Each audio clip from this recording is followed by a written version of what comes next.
Hey there and welcome to a new video. So today I will be taking you through 13 of the most common exercise form mistakes and how to fix them. These are the most common exercise mistakes I see people make at the gym, and they're highly likely to cause muscular imbalances, chronic muscle pain, and even injury.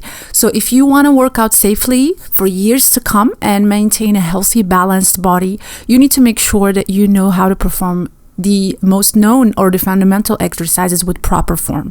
So before we get started, if you are new to my channel, please don't forget to subscribe. So let's get started.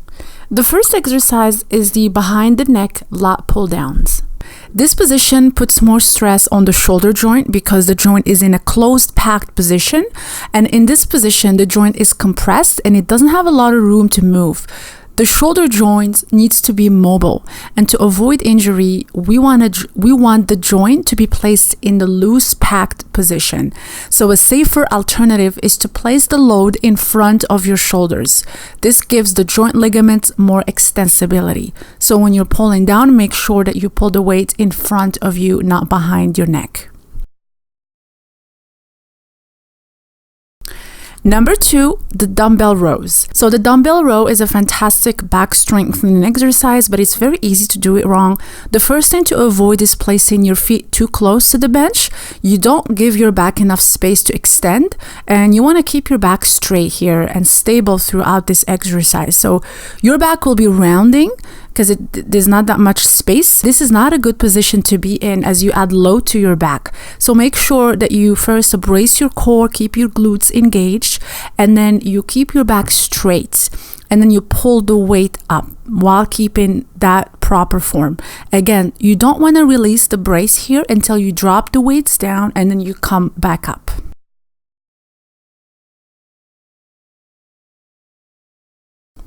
Number 3, the shoulder press with the overarching back. So this flawed movement pattern is actually showing a few different things here.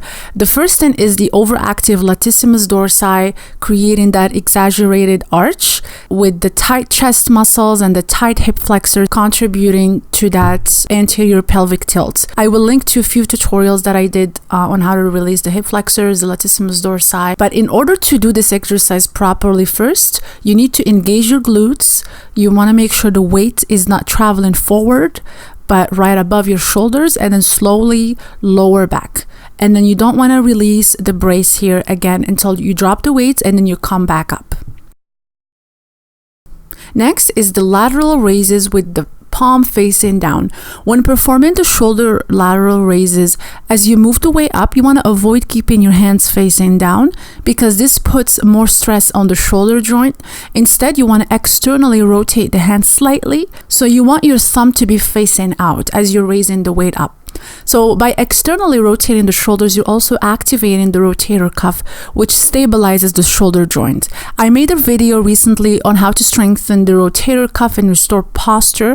So if you missed that video, I will link to it again below. But that video includes a series of exercises that I personally include as part of my shoulder workout warm-up routine. The next exercise is the bicep curls. And when you're performing the bicep curls, make sure that your elbows are very close to your body. If your elbows are very far away from your body, like I'm showing here, you'll start using your front shoulder muscles to compensate and not really use the biceps. So keep your elbow as close to your body as possible, and as you curl up, slightly rotate your hands out into that external rotation. You'll notice that the exercise will get more challenging when done with proper form. So if you need to lower the weights down, make sure to do that. The next exercise is the bench press with the hands falling below the shoulder line.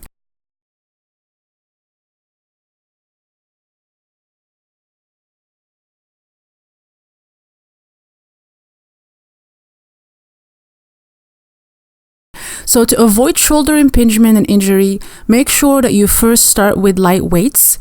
so you can complete the exercise with full control. And when you're on the bench, you want to keep your glutes and core fully engaged to stabilize your body. Use your lats to press the weights up, and as you lower the weights, make sure that you are not lowering below the shoulder level. Another alternative is to perform the press on the floor, because this will force you to only go as low as floor level. Next exercise is the side-to-side walk with the band, but I actually forgot to bring my resistance band for this exercise, but I needed to show you anyway. So let's just imagine I have a circular resistance band around my thighs. So the side-to-side walk exercise is a great exercise to strengthen the gluteus medius, but you need to avoid bending your body to one side, because that is a form of compensation and you're using the QL muscle here. So to do this exercise properly, you want to make sure you keep your body straight, so no side bending as you're moving, and keep your feet straight too, so don't turn your foot out to the side as you are walking.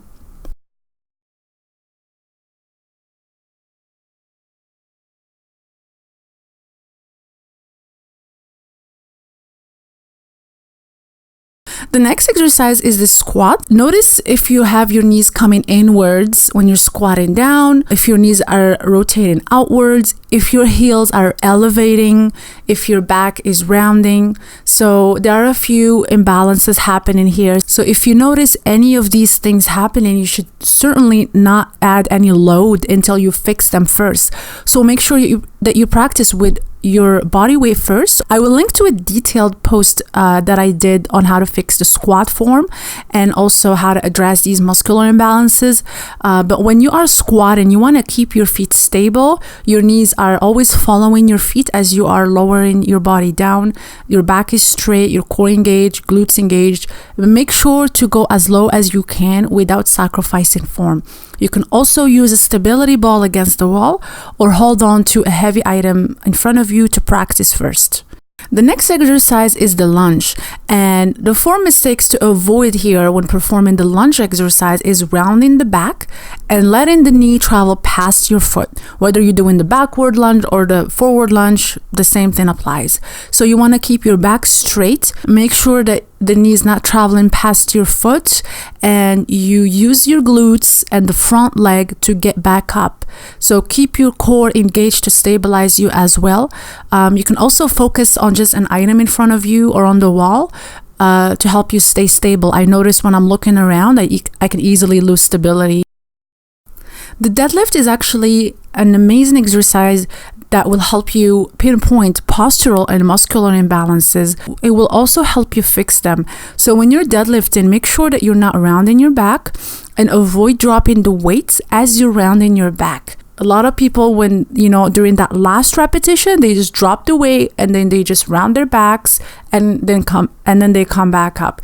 The proper way to deadlift is to keep your lats down, engage your glutes and your core, and always initiate the movement from the hips. And as you're bending from the hips, your knees are bending as well. And then you want to push through your feet to get back up. Don't use your back to pull the weights up. You push through your feet. The next exercise is the plank, and I know a lot of you do the plank to strengthen the core, but when you're planking, you want to avoid dropping your lower back. You also want to avoid raising your hips too high or letting your head drop while raising your shoulders. When you get into the plank, make sure that you tuck your pelvis in to keep your abs tight. Engage your glutes, keep your legs straight, so don't bend at the knee. You can also do the plank on your knees as a beginner version until you gain more strength, and then you can transition into the normal plank. The next exercise is the push-ups, and when performing the push-up exercise, the same thing that I just mentioned for the plank applies here. I'm going to be showing you the push-up, just a beginner version on the knees.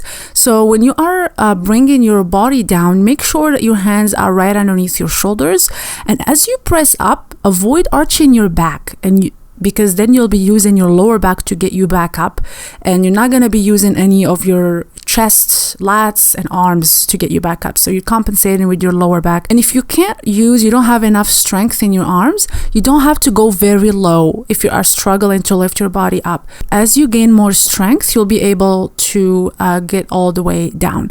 I notice also that when I make a fist with my hands, that I feel more supported and more stable. So I've actually been feeling more supported with the knuckle push-up version. And the next exercise I want to show you is crunches. I am not a fan of the crunch exercise in general.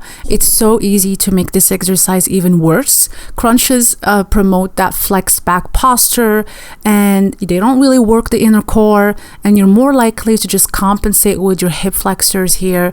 I don't like it in general. I feel like it's just not a good exercise unless you want to add more tone to your abs, which you can totally do with different other exercises. So I'm not going to even be showing you a better way to do this. I just like to skip the crunches altogether. But I will link to another video that I have for you that I did on how to train your abs and train your core, and it's just a much more effective way to strengthen your core and your abs without creating any muscular or postural imbalances. So make sure to go back and review each of these exercises and practice using very light weights or with just your body weight before adding load. Exercise can help your body in so many ways, and if you eliminate these flawed movement patterns and learn how to exercise properly, you'll be able to rebuild your strength and also avoid muscular imbalances. So if you found this video helpful, make sure to subscribe so you don't miss any new videos like these, and I will see you next time.